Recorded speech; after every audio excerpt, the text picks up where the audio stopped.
Ahí está. Muy bien, vamos a empezar entonces. Bueno, según lo dispuesto por el profe José, me dice que vamos a hacer un recuento de los temas, me ha dicho.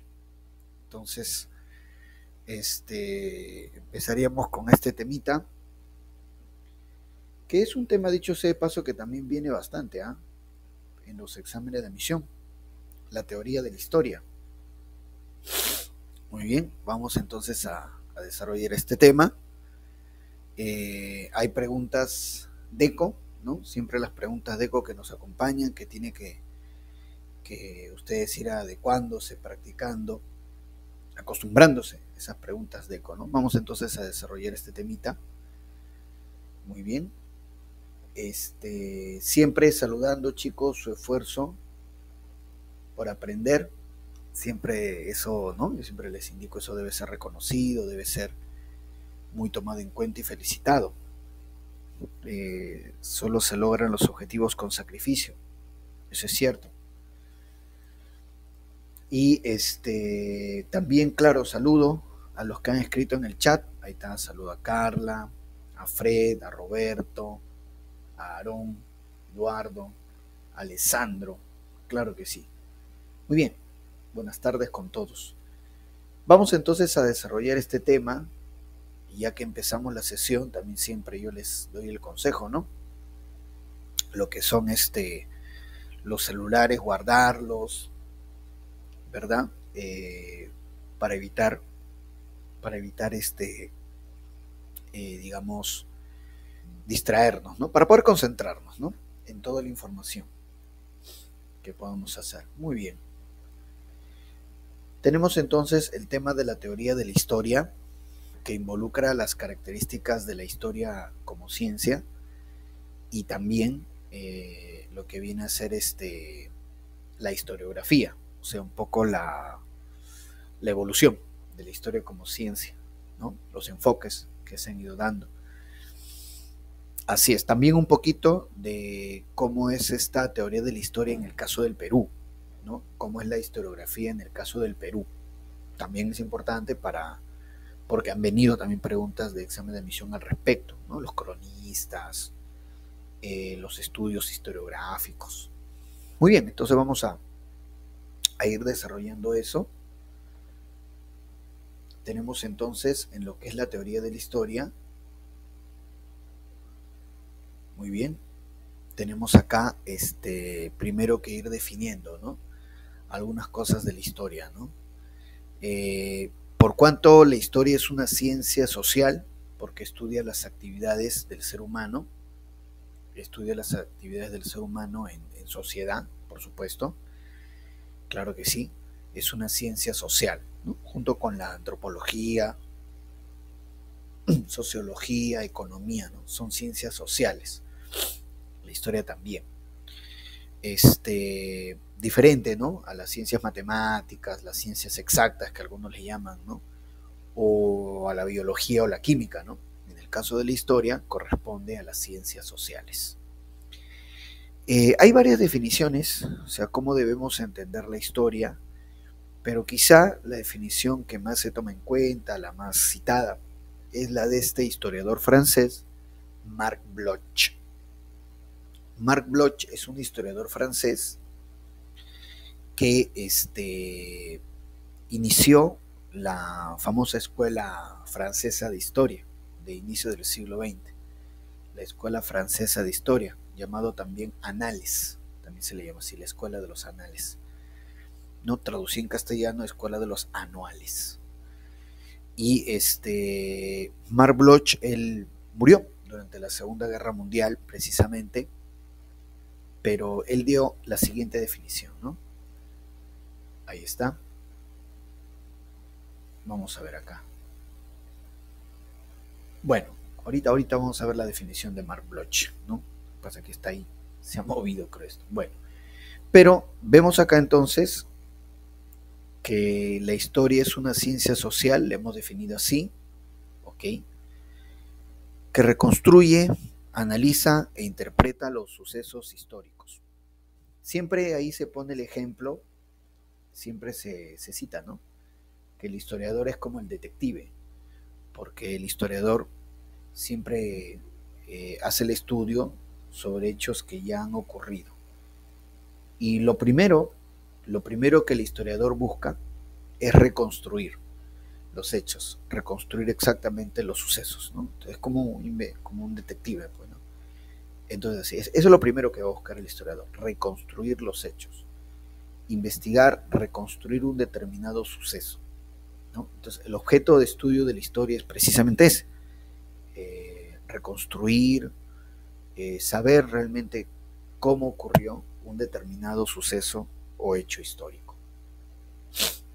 ¿Qué puede ser ese hecho o suceso histórico? Generalmente eventos de importancia para una sociedad. Puede ser una guerra, una revolución, una guerra civil, ¿no? Un gobierno determinado, ¿no? Entonces, un suceso de suma importancia que haya repercutido o haya modificado, ¿no? Haya modificado la vida, ¿no? O el desarrollo de una determinada sociedad. Es cierto que hoy en día también está lo que se conoce como la historia mínima. La historia mínima es cuando el historiador se enfoca de repente en sucesos que aparentemente no son tan importantes, pero del cual se puede obtener una información valiosa, ¿no? Siempre en la historia mínima se cita, por ejemplo, un libro titulado, ¿no? Los panes y los quesos, los gusanos y los quesos, perdón, los gusanos y los quesos, ¿no? Que es la reconstrucción de la vida de un panadero del siglo XVI. Obviamente, reconstruir la vida de un panadero, pues no. En un primer momento se decía, no, pero ¿cómo un panadero? ¿Qué tiene que ver un panadero? O sea, ¿qué importancia puede tener un panadero? En tal caso, investigamos la industria, ¿no? De la panadería, podría ser, ¿no? Pero el historiador que hace este libro, ¿no? El queso y los gusanos, él a través de la vida del panadero que él investiga, reconstruye toda una época, ¿no? Porque investiga los alimentos, ¿no? Que comía la gente, el tipo de comercio, el público al cual estaba dirigido el alimento, la calidad de ese alimento, cómo se daba el intercambio. O sea, a partir de la vida y la reconstrucción de la vida de un panadero, se puede saber cómo era una sociedad en determinado momento histórico. Eso es lo que se llama historia mínima, ¿no? Que hoy en día está muy de moda. Está muy de moda. Se puede hacer una historia mínima de muchísimas cosas. Pero, generalmente, el historiador siempre reconstruye, casi siempre, un suceso que haya tenido bastante importancia y haya de una u otra manera modificado, ¿no? Como repito, el desarrollo de una sociedad. Reconstruye, interpreta y analiza. Primero tiene que reconstruir. El historiador primero tiene que reconstruir. Entonces, para la reconstrucción, tenemos justamente acá, ¿no? Tiene que reconstruir los hechos históricos. Así es. Acá está la definición, ¿no? Aquí está la definición de Mark Bloch. Él nos dice, ¿no? La historia es la ciencia social que estudia las actividades humanas a través del tiempo. Claro, estudia las actividades humanas a través del tiempo, por supuesto. ¿Qué actividades humanas? Bueno, generalmente las más importantes. A través del tiempo, claro. O sea, ¿por qué suceden esos hechos? ¿Cómo sucedió esos eventos? ¿Y qué determinaron, qué consecuencias tuvieron, ¿no? Esta es la definición entonces que más se utiliza de la historia. Así es. Muy bien, y entonces lo primero que tiene que hacer el historiador es reconstruir. Bien. Y justamente acá tenemos algunos datos importantes. Objeto de estudio del historiador, el suceso o hecho histórico. Una guerra, una revolución, un gobierno. Claro que sí. Campo de estudio, el pasado humano. Es que ya pues todos los sucesos forman parte del pasado, ¿no? Si una persona quisiera hacer en el presente, ¿no?, el desarrollo de los eventos, sería pues un periodista, ¿no? No un historiador. El historiador se encarga de hechos ya ocurridos, del pasado. Su campo de estudio es el pasado humano. La importancia de la historia, pues, es la importancia de todas las ciencias, ¿no? Desde el momento en que surgieron las ciencias en el siglo XIX, todas las ciencias buscan mejorar, ¿no?, la vida del ser humano y lograr mejoras para el ser humano y todo su grupo. Entonces, la ciencia siempre tiene ese objetivo, ¿no? Crear conocimiento que sea útil para el ser humano y logre un bienestar general, ¿no? Eso es. En el caso de la historia, entender los procesos históricos, detectar los errores que hay o existen y dar ideas para corregirlos, ¿no? Esa es la finalidad de la historia, documentar los procesos para ver qué es lo que está mal o por qué hoy en día el presente está mal, qué es lo que ha ocurrido en el pasado que determinan que nuestro presente esté mal. Ahí está la historia. Nos ayuda a entender entonces los procesos históricos, saber qué errores se han cometido, corregirlos hoy en día y tener un futuro mejor para bienestar de todos, ¿no? Todas las ciencias tienen ese criterio y la historia también. Perfecto. Entonces, acá la historia tradicional nos indica que el padre de la historia, el famoso Heródoto de Halicarnaso, griego. Y acá está su librito, Los 9 libros de la historia. Los 9 libros de la historia, ¿no? Así es. Heródoto, griego, porque hay que entender que en la antigua Grecia comienza la historia como ciencia. Heródoto es el padre de la historia, ¿no? Padre de la historia. Heródoto recorrió mucho la Grecia de su época y también estuvo en Egipto, en Asia Menor, y recogió bastante información. En sus 9 libros de la historia él cuenta todo lo que vio, todo lo que escuchó, todo lo que entendió de los diferentes pueblos. Entonces, antes de Heródoto, mira qué curioso, antes de Heródoto estuvieron los llamados logógrafos. Los logógrafos, no lo voy a escribir ya, lo voy a escribir acá en el chat quiénes son estos, profe, que habla, logógrafos,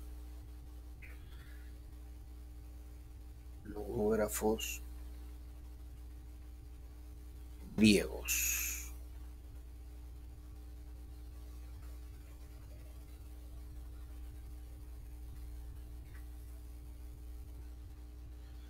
Los logógrafos son ya prácticamente historiadores.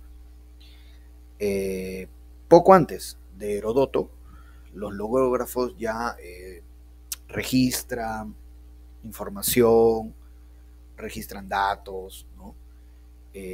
Lo que ocurre en su entorno. Los logógrafos, esos serían pues algo así como los primeros historiadores, ¿no? Pero de ahí Heródoto ya es mucho más elaborado, ¿no?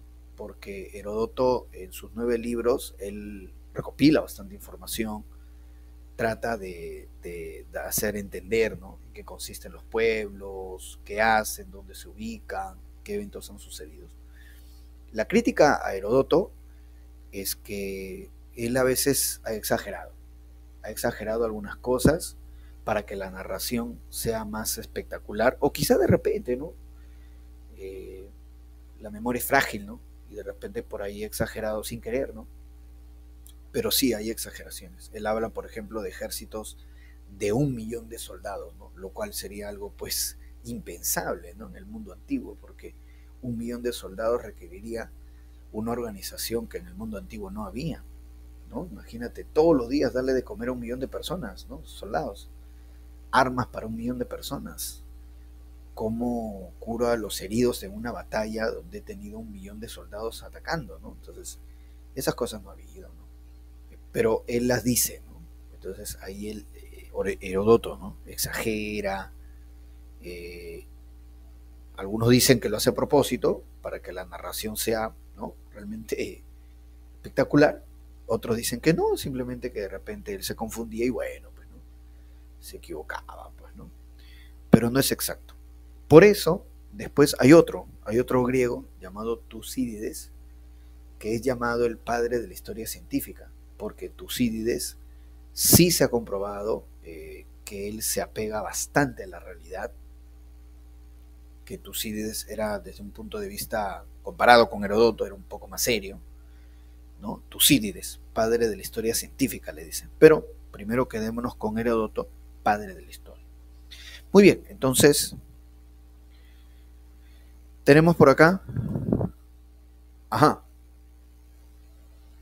ahí está, mira, ve, el objeto de estudio de la historia, los sucesos, los hechos históricos. Ese es el objeto de estudio de la historia.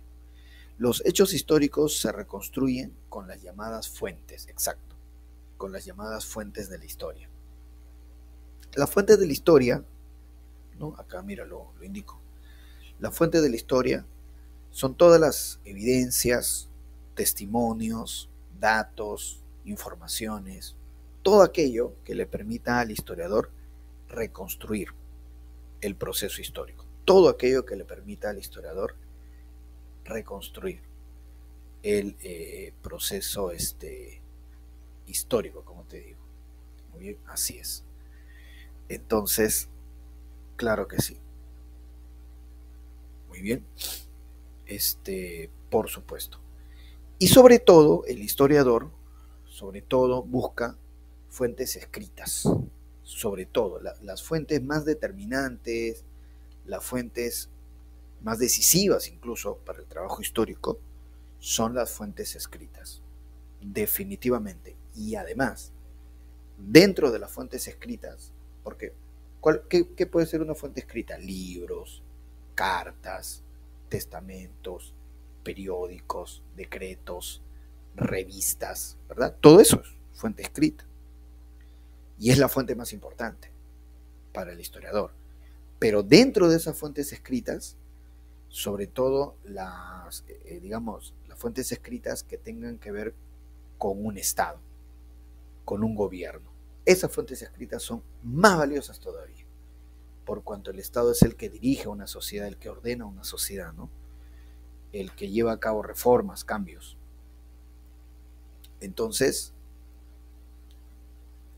vuelvo a repetir, fuentes de la historia, ¿no?, todas las evidencias, datos, información que le permitan al historiador reconstruir el suceso histórico, sobre todo fuentes escritas y sobre todo fuentes escritas estatales, decretos, resoluciones, en fin, ¿no?, leyes, eso. Muy bien. Ahora, si no hay fuentes escritas, obviamente el historiador también recurre a otro tipo de fuentes. Pero justamente vamos a ver que dentro de las fuentes de la historia hay dos categorías, ¿no? Las fuentes tradicionales o clásicas, ¿no? ¿Listo? Y las fuentes científicas o convencionales. Muy bien. Vamos a analizar eso. Primero, las fuentes tradicionales o clásicas. A ver, dentro de esas fuentes tradicionales o clásicas está... bueno, y luego las fuentes científicas o convencionales. Ok, ¿no? Vamos a ir definiendo. Primero vamos con las fuentes tradicionales o clásicas. Las fuentes escritas, una vez más repito, son las fuentes más importantes. Textos, libros, ¿no? Importante. Recordemos que la primera escritura fue la escritura cuneiforme, que aparece en Sumeria, en Mesopotamia, hace 3.500 años, y que incluso, ¿no?, la aparición de la escritura marca el inicio de la Edad Antigua. En el caso de nuestro país, recordemos que las fuentes escritas llegan con los españoles, porque lastimosamente antes de la conquista, ni los incas ni los pueblos anteriores a los incas sabían leer y escribir. No hay fuentes escritas. Entonces, las fuentes escritas, y por lo tanto, ¿no?, los trabajos historiográficos en el Perú, comienzan a partir de la conquista. Profe, y antes, entonces, ¿quién investiga a los incas? ¿Quién investiga a Chavín, Moche? Los arqueólogos. Los arqueólogos investigan los restos materiales, que hay un montón, pero no hay escritura. Entonces la escritura llega con la conquista. Por eso los trabajos historiográficos en nuestro país comienzan de la conquista en adelante. De la conquista en adelante. E incluso en el caso de la historia del Perú, los primeros textos, los primeros documentos escritos que se van generando, los primeros, son las llamadas crónicas. Son las llamadas crónicas, ¿no? De los conquistadores mismos, ¿no? Los mismos conquistadores, las crónicas. Así es. Muy bien, entonces la fuente escrita es la más importante. Muy bien.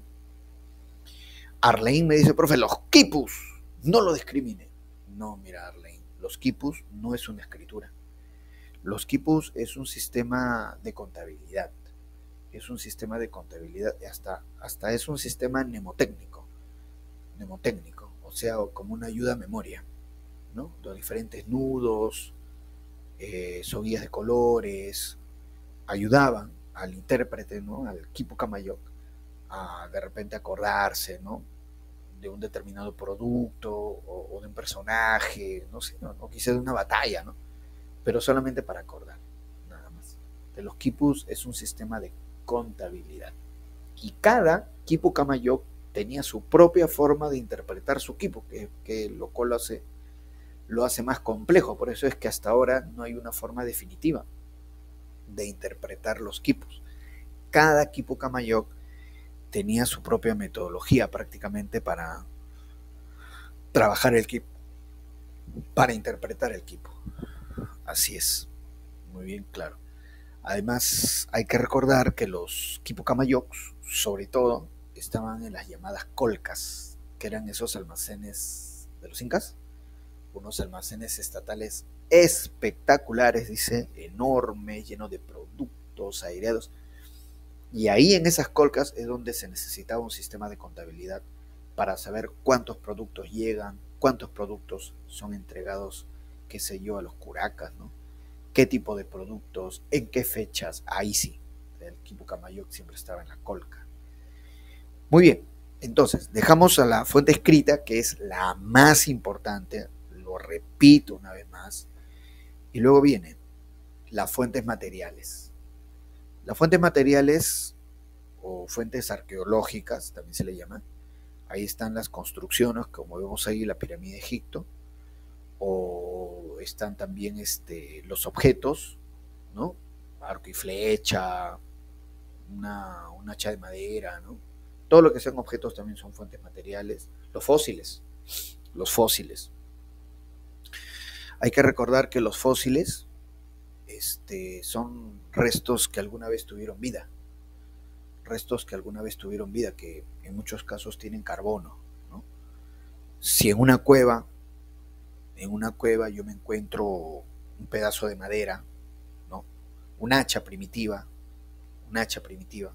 esa madera del hacha es fósil, porque alguna vez fue parte de un árbol, alguna vez tuvo vida, y quizá por ahí todavía tenga carbono, es un fósil.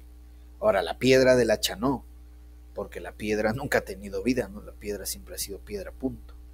Si sigo avanzando en la cueva y encuentro un esqueleto humano, es un fósil, ¿no? El esqueleto alguna vez tuvo vida, es un fósil. Si sigo avanzando y encuentro, por ejemplo, excremento del hombre primitivo, porque eso pasa muchas veces. Las cuevas eran utilizadas como baños por los antiguos hombres primitivos. Al fondo a la derecha hay su baño, ¿no? Y hacía lo que todo el mundo hace. Y encuentran eso. El excremento fósil es muy importante, ¿eh? Se llama coprolito. Coprolito, el excremento fósil, ¿eh? Vamos a ponerlo acá en el chat, ¿ya? Que no te olvides.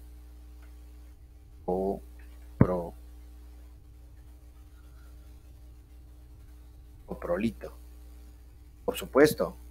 Y el coprolito es importante porque el excremento fósil me va a indicar qué es lo que el hombre primitivo comía.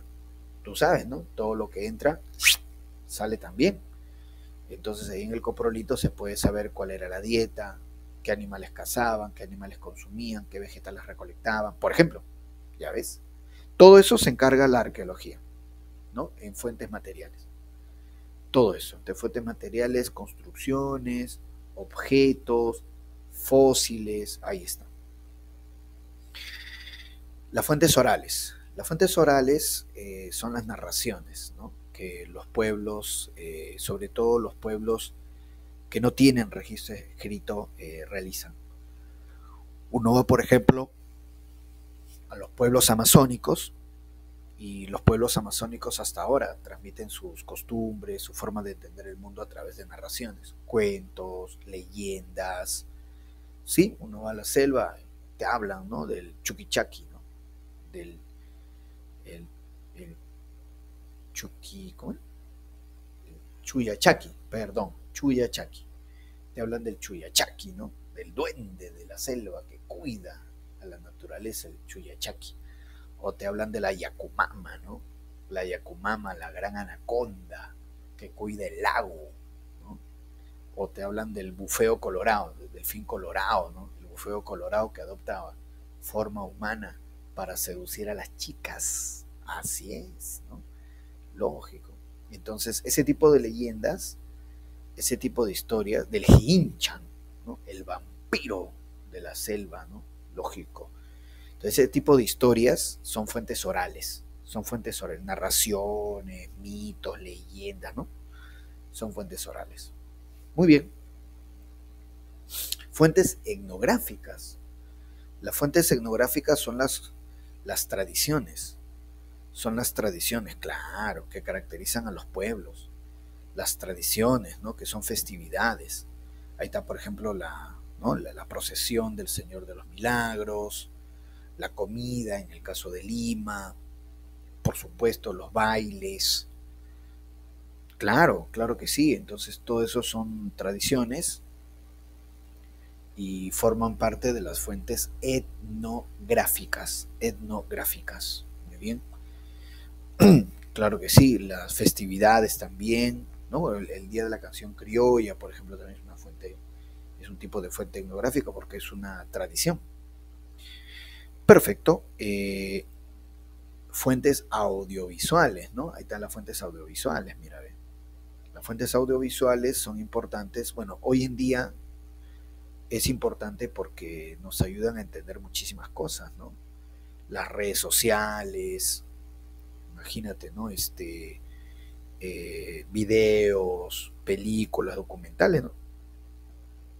Todo eso son fuentes audiovisuales. Así es. Así es. Muy bien. Entonces, imagínate a un historiador, nosotros le decimos, señor historiador, por favor, realice usted la historia de Lima, ¿ya? La historia de Lima, por favor. Entonces el historiador dirá, ya veo acá, historia de Lima, ¿no? Perfecto, a ver, fuentes escritas, los decretos de los alcaldes, periódicos, diarios que tiene la Municipalidad de Lima, todas esas fuentes escritas, las cartas de las familias antiguas de Lima, ¿verdad? Que narran un poco cómo era la ciudad hace algunos años. Ya está, esas son fuentes escritas para la historia de Lima. Fuentes materiales, la Catedral de Lima, ¿no? Los conventos, claro, los sitios arqueológicos que tiene Lima, el templo de Pachacamac, la Huaca Guayamarca, la Huaca Pucllana, el sitio arqueológico de Cajamarquilla, ahí está, esos son fuentes materiales, lógico. Fuentes orales, por ejemplo, las personas mayores, los abuelitos, que me pueden contar cómo era Lima hace 30, 40 años, ¿no? Me van a decir cómo era Lima, qué problemas tenía Lima, cómo se veía Lima hace 30, 40 años, y de acuerdo a eso voy a ver cómo ha cambiado la ciudad, cómo ha evolucionado la ciudad. Fuentes orales, testimonios. Para la historia de Lima, mira, vean, fuentes etnográficas, justamente, ¿no? Ahí está, la procesión del Señor de los Milagros, las recetas de los dulces limeños, tradiciones, los bailes, la marinera limeña, por ejemplo, ¿no? Entonces, lógico, ¿no? Los carnavales limeños, que quizás en algunos sitios todavía se practican. Todas esas tradiciones son fuentes etnográficas y que caracterizan a la ciudad. Fuentes audiovisuales, documentales que se han hecho de Lima, claro que sí, incluso hay videos de hace 100 años de Lima, sí, hay videos de hace 100 años de Lima, entonces a través de esos videos puedo observar cómo, cuál era el paisaje, ¿no?, de la ciudad de Lima hace 100 años, hace 60 años, hace 40 años, y de acuerdo a eso también voy a ver cómo ha crecido la ciudad. Y ahí está, ¿te das cuenta? Entonces, de esa manera se utilizan las fuentes tradicionales o clásicas en la reconstrucción de un suceso. Muy bien, muy bien. Seguimos avanzando. Vamos ahora con las fuentes científicas o convencionales.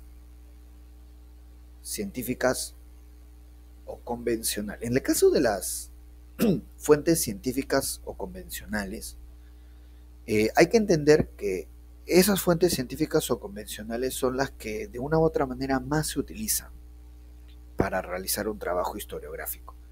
Y las fuentes científicas o convencionales giran en torno a las fuentes escritas. Básicamente las fuentes escritas, ¿ok?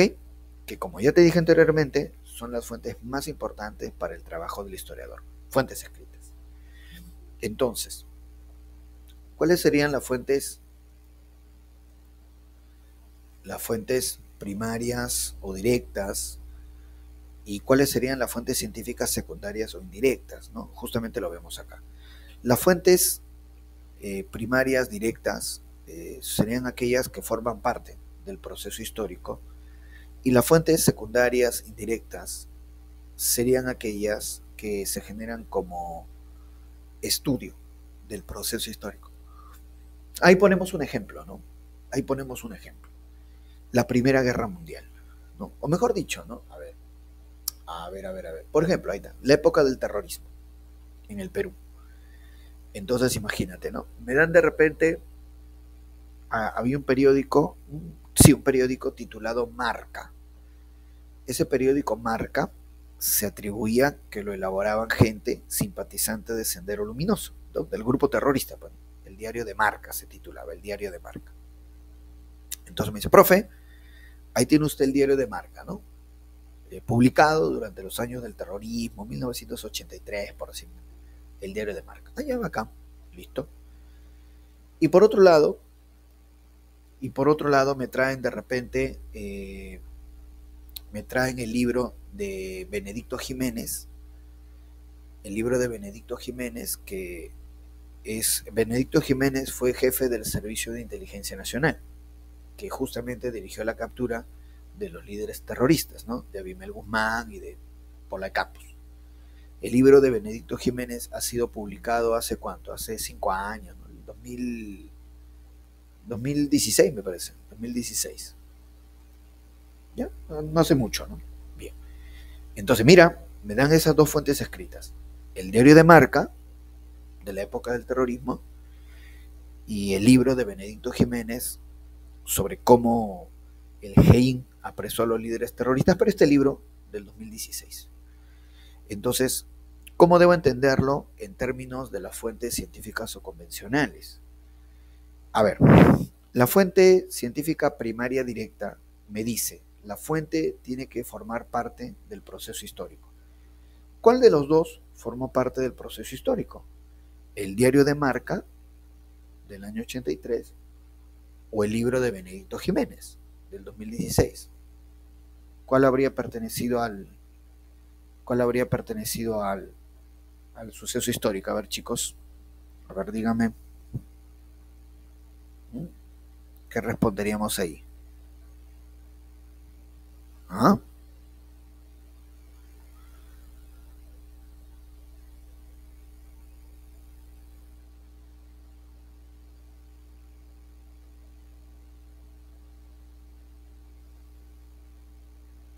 A ver, dígame. Arley me dice, profe, la primera. La primera, claro, exacto. El diario de Marca del año 83, que es plena época del terrorismo, sería una fuente primaria directa. ¿Por qué? Porque forma parte, ¿no?, del proceso histórico. Se publicó durante los años del terrorismo, que es lo que estoy investigando. Y el otro libro, ¿no?, el libro de Benedicto Jiménez, sería pues entonces muy valioso, pero como se ha generado después, ¿no?, terminado ya los años del terrorismo, sería una fuente secundaria indirecta. Entonces, así se trabaja, ¿no?, las fuentes desde un punto de vista científico convencional. Vamos con un segundo ejemplo, ¿ya? A ver. Ponte, por ejemplo, que me dicen a mí, a ver, investigue el gobierno de Toledo, ¿no?, de Alejandro Toledo, el presidente Alejandro Toledo. Vamos a poner el caso, ¿ya? Vamos a estudiar a reconstruir el gobierno de Alejandro Toledo, ¿no?, que fue del 2001 al 2006, ya está. Ya que Toledo fue todo un caso, ¿eh? Porque Toledo era terrible, Toledo era terrible. Toledo daba risa. Tenía el avión parrandero, no quería reconocer a su hija, que era igualita a la chica esta Saray.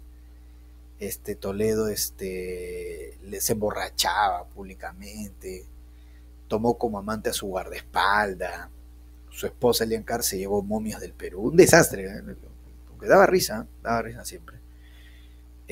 Toledo, una vez estaba tan borracho Toledo, que en el aeropuerto de Sao Paulo, ahí en Brasil, estaba borracho, pero no, antes de subir al avión, miccionó en las llantas del avión, orinó en las llantas del avión, porque ya estaba borracho, y los guardaespaldas lo cubrían, que no se le vea, ¿Cómo orinar en las llantas del avión? ¿Qué es esto? Bueno, en fin, ese era Toledo. Entonces, me dicen a mí, investigue el gobierno de Toledo, ¿ya? Entonces, me dan dos textos, ¿no? Porque recuerda que en esta clasificación, ¿no?, de las fuentes científicas o convencionales, giran exclusivamente sobre fuentes escritas. Entonces me dan dos textos. Un primer texto,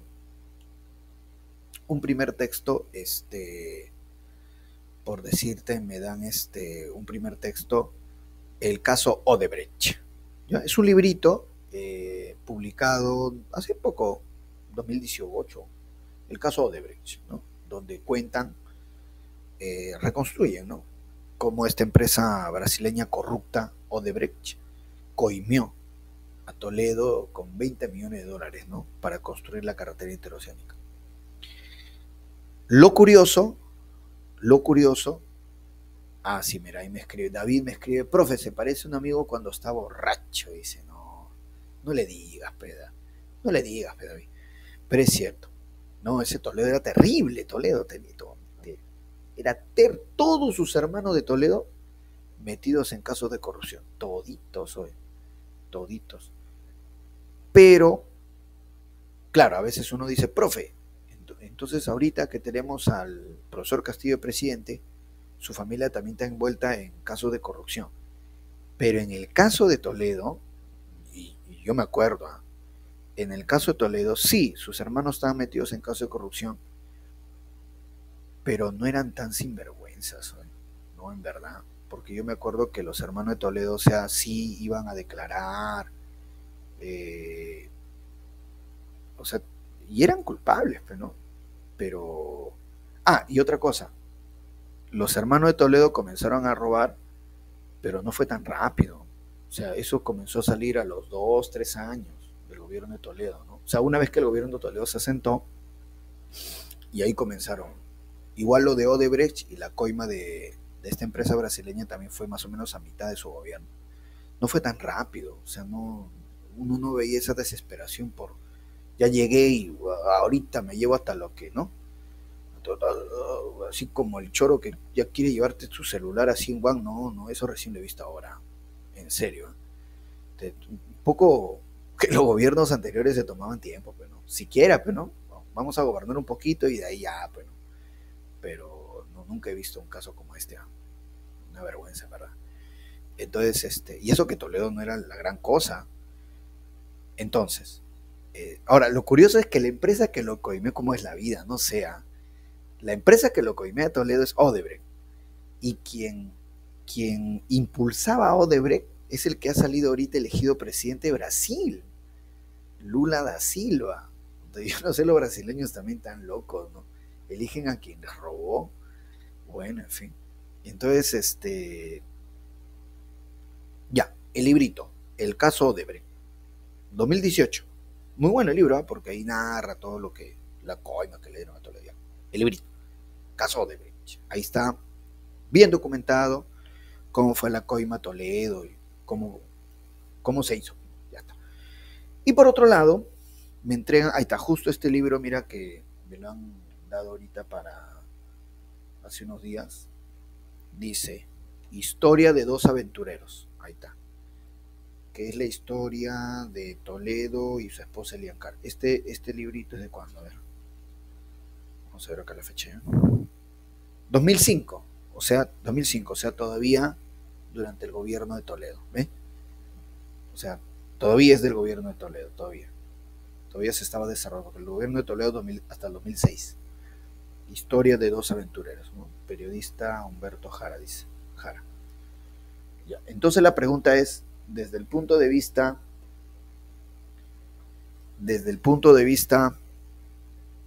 de las fuentes científicas convencionales, ¿no?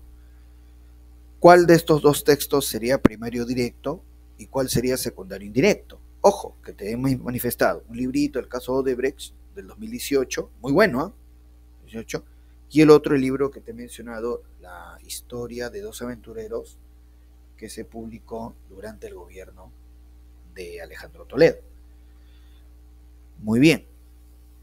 Entonces, ¿cómo sería? ¿Cuál sería el librito, el caso Odebrecht? ¿Sería fuente primaria directa o secundaria indirecta? El libro Historia de los dos aventureros sería una fuente primaria directa, secundaria indirecta. Ahí está. Arleín me escribe. Ah, perdón, Alessandro me dice, profe, lo capturaron en Estados Unidos tomando. A Toledo. Oye, ese Toledo bien borracho era. Bien borracho era Toledo. Borracho. Pero a pesar de su borrachera, no fue tan mal presidente, ¿eh? O sea, él era un impresentable, lo es, ¿no? Pero Toledo, su gobierno, nombró buenos ministros, ¿eh? ¿No? Para lo que hay también, ¿no? Pero nombró buenos ministros, ¿no? Se rodeaba de gente que no era tan desastrosa como él. Creo que ese es su mayor mérito de Toledo, que se reunía, de su gobierno me refiero, que se reunía con personas que no eran tan, no sé, o que eran más inteligentes que él. Podríamos decirlo así. Y por eso terminó su gobierno, ¿no? Por eso terminó su gobierno, pese a todo, pese a él. Claro, ¿no? Ahora acá me dice, Arlene me dice, profe, él también fue antes presidente de Brasil. Claro, porque Lula da Silva es el que vino acá al Perú y Lula da Silva impulsa a la empresa Odebrecht a que haga negocios en el Perú. Y para eso Lula da Silva habló con Toledo y Toledo aceptó. Entonces llega esta empresa corrupta, Odebrecht, la trajo Lula da Silva acá. Y por eso Odebrecht luego le da la coima, pues, a Toledo. Así, y ahora en Brasil lo han elegido a Lula da Silva, ¿no? Pero eso está mal, pues, ¿no? ¿Cómo van a elegir a una persona que ha patrocinado la corrupción a nivel internacional? ¿No? Ya están eligiendo un delincuente, ¿no? Pero bueno, cada país sabrá lo que elige, pero igual los brasileños habrán dicho, ¿no? Cuando nosotros elegimos al profesor Castillo, hoy mira, pero mira, ¿qué es esto? Si ellos eligen a Pedro Castillo, nosotros a Lula da Silva, dirán, pero no. Muy bien, entonces, vamos a indicar lo siguiente. Este librito, Historia de los dos aventureros, del 2005, sería una fuente primaria directa, porque forma parte del proceso histórico que está investigando, que es el gobierno de Toledo. Y el otro librito, el caso Odebrecht del 2018, sería una fuente secundaria indirecta, porque es un libro muy bueno, pero se ha generado después de terminado el gobierno de Toledo y como un estudio, precisamente el gobierno de Toledo, ¿ya? Entonces, ojo con eso, ¿eh? Porque en los exámenes de admisión ya varias veces ha venido preguntas sobre este punto de las fuentes científicas convencionales primarias directas o secundarias indirectas. Muy bien, acá también vamos a ver, entonces, una vez que el historiador ha reconstruido los sucesos, ya, una vez que el historiador ha reconstruido los hechos, ahora viene la interpretación. O sea, el historiador dice, ya sé lo que ocurrió, ya sé lo que pasó. Perfecto. A continuación, voy a interpretar. ¿Cómo debo entender eso? ¿Cómo debo entender lo que he reconstruido? ¿Cómo debo interpretarlo, analizarlo? Entonces, para el análisis, el historiador se apoya en las llamadas ciencias y disciplinas auxiliares. Aquí está. Ciencias y disciplinas auxiliares, siempre indicando que una ciencia es un conjunto de conocimientos complejos, mientras que la disciplina también es un grupo de conocimientos, pero mucho más simple, mucho más directo, si lo comparamos con una ciencia. La disciplina no tiene la complejidad ni el rigor de una ciencia, por eso se le llama así, disciplina. Es mucho más directa.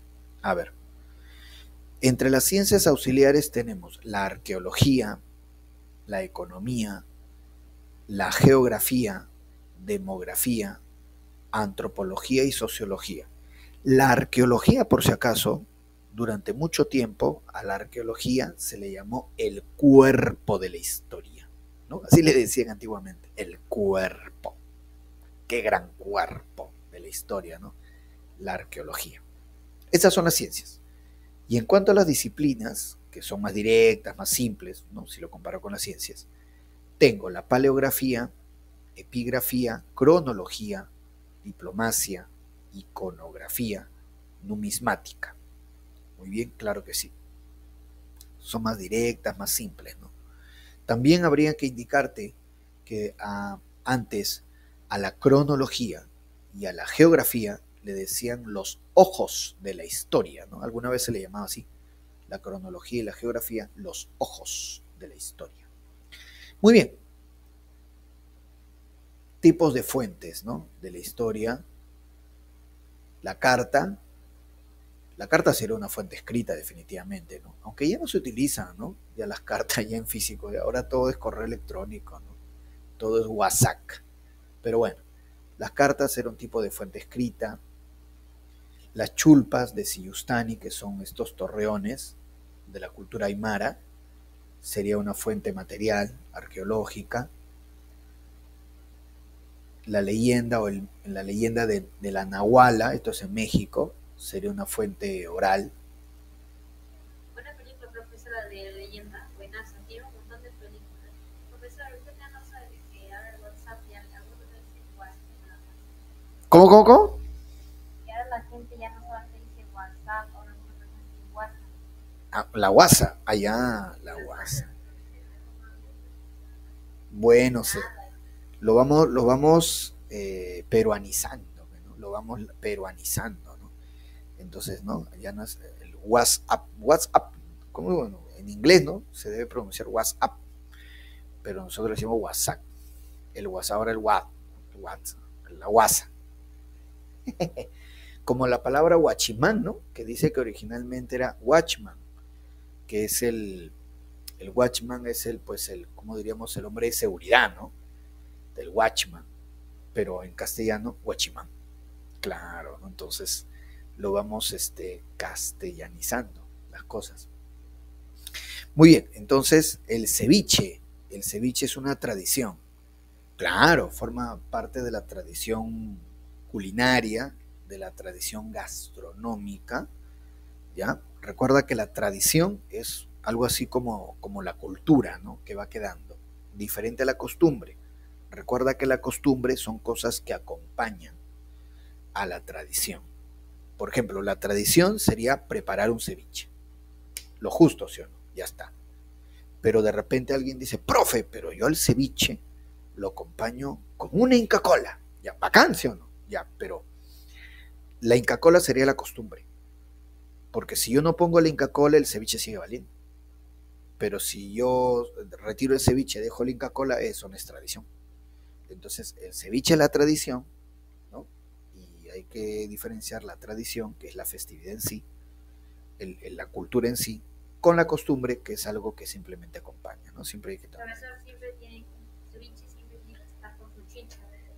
También, ¿no? A algunos les gusta con chicha, otros les gusta con su Inca Kola, otros les gusta con su ceviche y aparte su guarnición de canchita.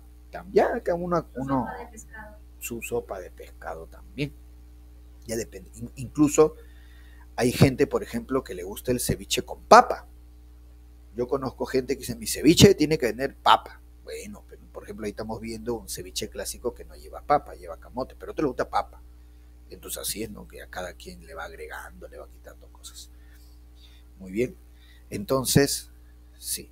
Entonces ahí está el ceviche, que será una fuente etnográfica, ¿no? Tradición. Y el internet, que sería una fuente audiovisual, obviamente, ¿no? Así es. Arlene dice, profe, yo creo que depende del departamento. Claro, por supuesto. Acá vemos más tipos de fuentes. Profesora, ¿usted viste que comen ceviche con plátano? Sí, en Ecuador, a mí me cuentan, yo no he viajado, pero los que han ido a Ecuador me dicen que allá comen el ceviche con plátano y con mostaza. Con plátano y con mostaza. Yo no sé qué es eso, Dios mío, ya. ¿Usted no ha visto en México comen con tortilla y creo que en Colombia comen con gallinas? Sí, debe ser. ¿Cómo? Cada pueblo ya le agrega, le quita, pues, ¿no? Pero lo que sí todos están de acuerdo es que el ceviche, el mejor sabor se saca acá, en el Perú. Perdón, en Uruguay tienen el ceviche para ellos es el mejor. Debe ser, debe ser, debe ser. Con criadilla de pescado, ya. ¿Cómo? No, pues sí, ya es otro ceviche.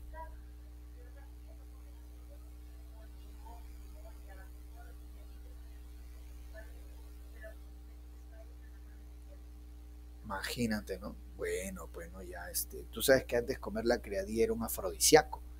Decían que si tú te comes las criadillas del toro, tienes energía. Dicen, así decían. Sí, he escuchado algo de que se hace ceviche con criadilla. Acá en el Perú también, digamos, en la Lima antigua se hacía. Pero digamos que el ceviche como plato original es con pescado, con pescadito. Muy bien, así es. Vamos ahora acá, tipos de fuente. Me dice acá el códice maya. Mira, ahí está la escritura de los mayas. Los mayas generaron escritura. Ahí, por ejemplo, los mayas le ganaron a los incas. Porque los incas no generaron escritura. Pero los mayas sí. Y ese es un códice. Y esta es la escritura de los mayas. Esto como botoncitos. Esas son las letras de los mayas. Se llaman glifos. Luego tenemos la pirotecnia. La pirotecnia es una tradición. Es una tradición la pirotecnia, por supuesto. Ahí está, claro que sí. Y muchas veces a la pirotecnia, ¿qué se le agrega? Una banda de música. Entonces la banda de música sería la costumbre, ¿no? Que acompaña la tradición, que es la pirotecnia, ¿no? El castillo, el toro loco, la vaca loca. ¿Por qué? Porque yo puedo de repente quemar el castillo sin banda de música y normal, ¿no? Sigue siendo la tradición, ¿no? Y la banda de música sería la costumbre porque acompaña la tradición. Muy bien. Luego tengo ahí está, esa es una fuente material, ¿no? Es una momia chachapollas. Es una momia chachapollas por la vestimenta, una vestimenta básica. No puede ser una momia paraca, porque tú sabes que los paracas adornaban a sus momias hasta 9 mantos y de una calidad espectacular. Esta es una momia un poquito más humilde, es chachapollas. Muy bien. Una fuente material. La leyenda de la huacachina, aunque yo no sé qué tiene que ver una sirena acá, ¿no? Una sirena pelirroja todavía, pero bueno, en fin, ¿no? La gente, pues, ¿no? Le agrega cosas, pues, ¿no? La sirena. Pues. La leyenda de la huacachina en Ica sería una fuente oral, ¿no? Una fuente oral, por supuesto. Y ahí está, pues, ¿no? Como la chica del TikTok. La chica del TikTok, ¿no? El TikTok, la que la rompe. El TikTok, Dios mío, todo lo ve en TikTok. Y entonces ahí es una fuente audiovisual. Una fuente audiovisual. Así es.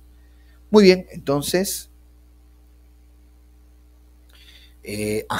acá nos vemos con las fuentes científicas o convencionales. Por ejemplo, ¿no? Primera Guerra Mundial me dice, me pone acá el diario El Comercio, el diario El Comercio que se publica desde el siglo XIX, el diario El Comercio se publica desde antes de la guerra con Chile.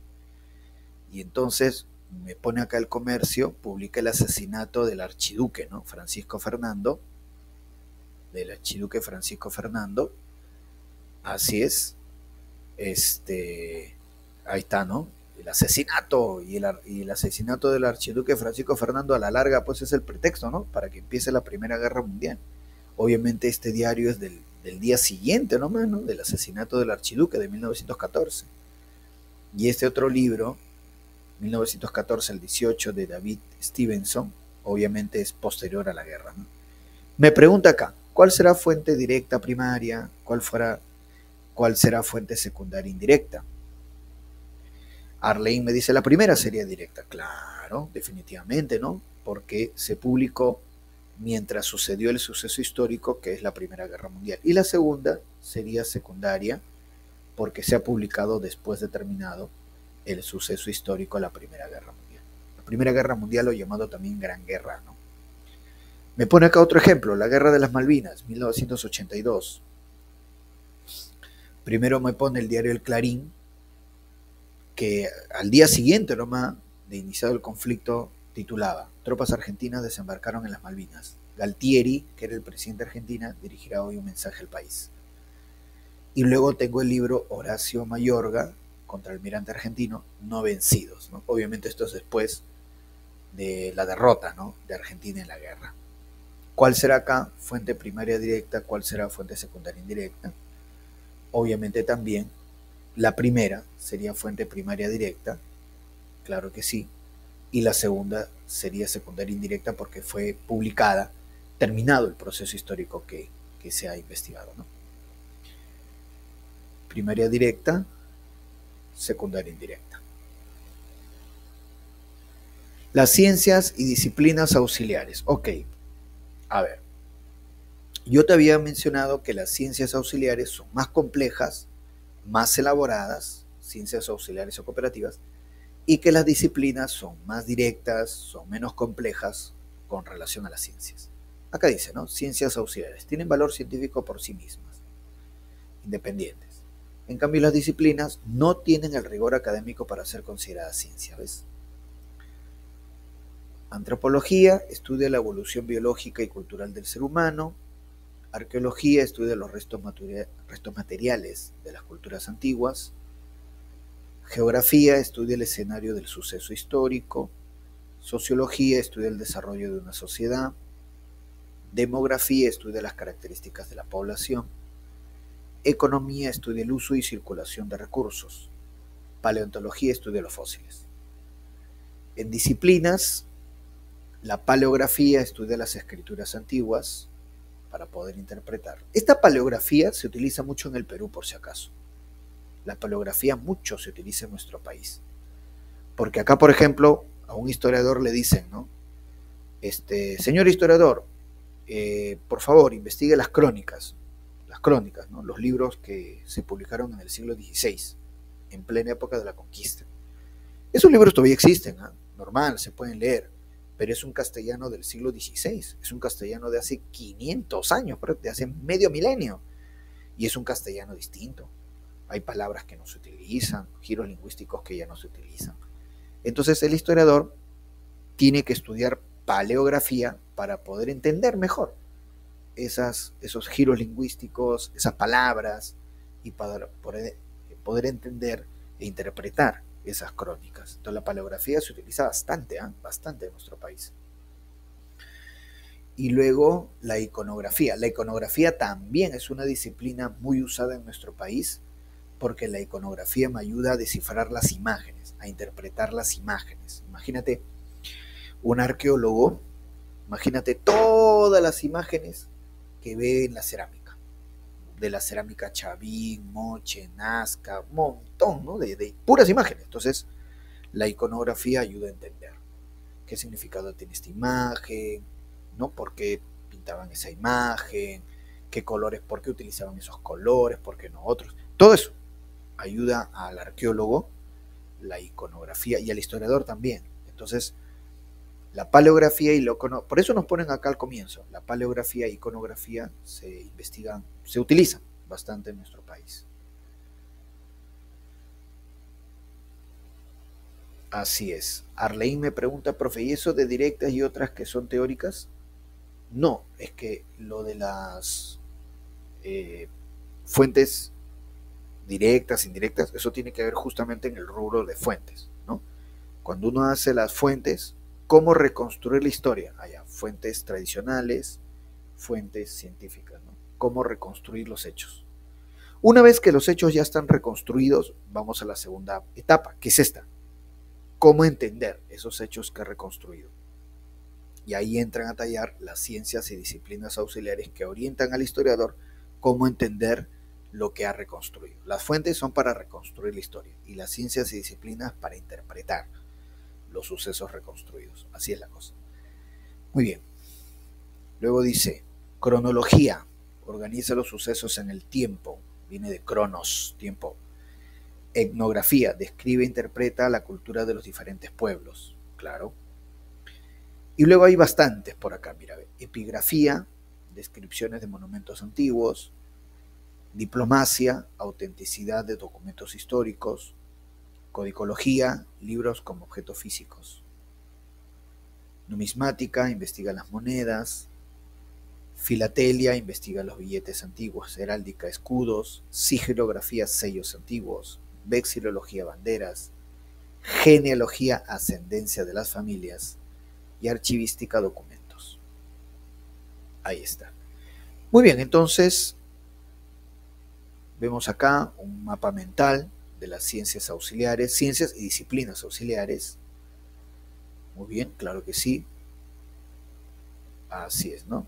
La codicología, recuerda que estudia los libros como objetos físicos. Así es. Muy bien. La heráldica, los escudos. Cronología, ordena los sucesos en el tiempo. Numismática, las monedas. Ahí está. Importancia de la historia como ciencia. Bueno, acá nos ponen dos documentos, pero esto es de importancia, como yo te dije, la historia, como todas las ciencias, busca ayudarnos a corregir errores y tener un futuro mejor.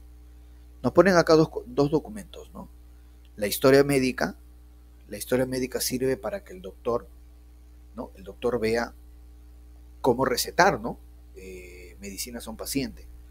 En la historia médica está registrada todo lo que el paciente ha sufrido y todo lo que el paciente de repente es alérgico, qué sé yo, ¿no? Pero la historia médica le ayuda a tomar una mejor decisión al doctor, ¿no? Para que el paciente tenga un mejor futuro.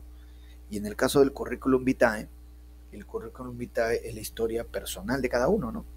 En donde la persona que va a contratar a un trabajador, observando el currículum vitae, tome una buena decisión para qué contratarlo y a qué área de la empresa destinar a ese trabajador.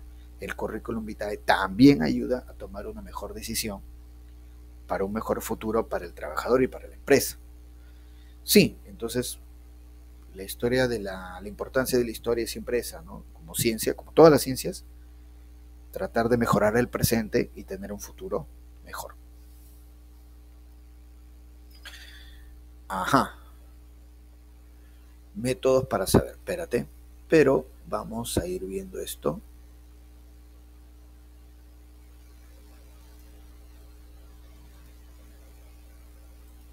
A ver, ¿qué pasó acá?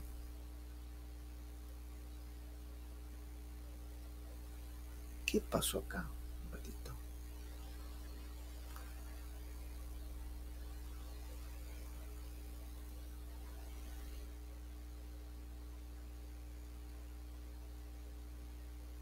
A ver, vamos a ver. ¿Qué fue? Aquí está. Ajá.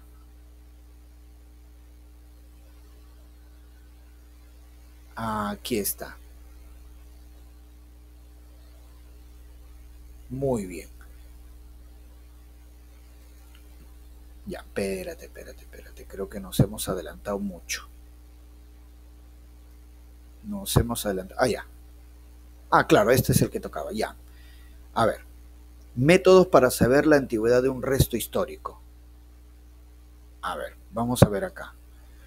Sí, bueno, estos son métodos, sí, para tratar de saber la antigüedad. Por ejemplo, la estratigrafía. La estratigrafía indica, de acuerdo a la profundidad, saber la antigüedad de un resto, ¿no? Se supone que mientras más profundo está el resto, es más antiguo. No necesariamente, ¿eh? Porque tú sabes que a veces por el movimiento de las placas tectónicas, los terremotos, ¿no? Por los plegamientos que ha habido de la corteza terrestre, del relieve, a veces, ¿no? Las tierras se combinan, pero en se levantan. Por supuesto. Sí, ¿no? Eso es lo que se llama el famoso plegamiento, ¿no? Así cuando se levanta, surge como cuando surgió la cordillera de los Andes, ¿no? Bueno, pero se supone en teoría que mientras más profundo sea el resto, más antiguo, ¿no? Por eso nos ponen acá la estratigrafía. No es exacta, pero sirve. La dendrocronología es, a través de los anillos de los árboles, saber la antigüedad. Cada anillo representa un año, aproximadamente, ¿no? Entonces, de acuerdo al tipo de anillo, se va sabiendo de repente si hubo humedad, hubo sequía, ¿no? Épocas lluviosas, secas de un determinado territorio. Y el método del carbono 14, que es uno de los más usados, es que todos los restos fósiles tenemos carbono. Por ejemplo, cuando una persona muere, ¿no? Una persona fallece, o un mamífero, ¿no? Fallece, de su esqueleto comienza a salir carbono. Para que salga todo el carbono de los huesos se necesita 60.000 años aproximadamente. Entonces, si los científicos saben que tiene que pasar 60.000 años para que se vaya todo el carbono de un esqueleto, y si de repente, ¿no?, encuentran un esqueleto que ha perdido la mitad de su carbono, entonces se podría saber aproximadamente qué antigüedad tiene. Entonces, pero el carbono 14 solamente se aplica en fósiles de menos de 60.000 años, porque más allá de 60.000 años ya no hay carbono. Y ya sería entonces casi inútil, ¿no?, saber su antigüedad. Solo se podría saber que es más antiguo de 60.000 años nada más. Muy bien, entonces el carbono 14. Y claro, esta es la división según Cristóbal Keller, Cellarius. Cristóbal Keller era un hombre del siglo XVII. Por eso Cristóbal Keller, él lo divide originalmente en edad antigua, media y moderna. Keller lo divide así: antigua, media y moderna. Posteriormente, por la importancia de los sucesos, se le agregó la edad contemporánea. Keller inicialmente lo dividió en 3. La edad antigua, a partir de los 3500 a.C., cuando aparece la escritura. La edad media, que comienza con la caída de Roma de Occidente. O sea, la caída de Roma de Occidente termina la edad antigua y empieza la edad media. La edad moderna, con la caída de Constantinopla, ¿no? La caída de Constantinopla termina la edad media y da inicio a la edad moderna. La edad contemporánea. La Revolución Francesa marca el fin de la edad moderna y el inicio de la edad contemporánea. Nosotros estaremos acá, ¿no?, en la Revolución Francesa. La crítica de esta división tradicional es que gira mucho en Europa, ¿no? Caída de Roma de Occidente, Constantinopla, Revolución Francesa, eventos netamente europeos, ¿no? Entonces, siempre la crítica es que es un punto de vista eurocentrista, ¿no? Esa es la crítica que se le da. Pero hasta ahora es la división más utilizada. Acá tenemos, ¿no? Ahí está la división clásica o tradicional de Cristóbal Keller Cellarius, edad antigua, media, moderna, contemporánea, y la de Karl Marx, ¿no?, la división materialista. Pero Karl Marx, pues, es el fundador del comunismo, ¿no? Entonces, esta es una división más que materialista, ideologizada. Comunidad primitiva, esclavismo, feudalismo, capitalismo, ¿no? Y supuestamente después entraremos a un comunismo, el paraíso marxista, ¿no? Así como Cuba, Venezuela. y la historiografía, cómo se ha ido desarrollando la historia. Yo les había dicho que en la antigua Grecia comienza la historia como ciencia y que los primeros historiadores, que muchos los señalan así, serían los logógrafos, pertenecerían al periodo narrativo.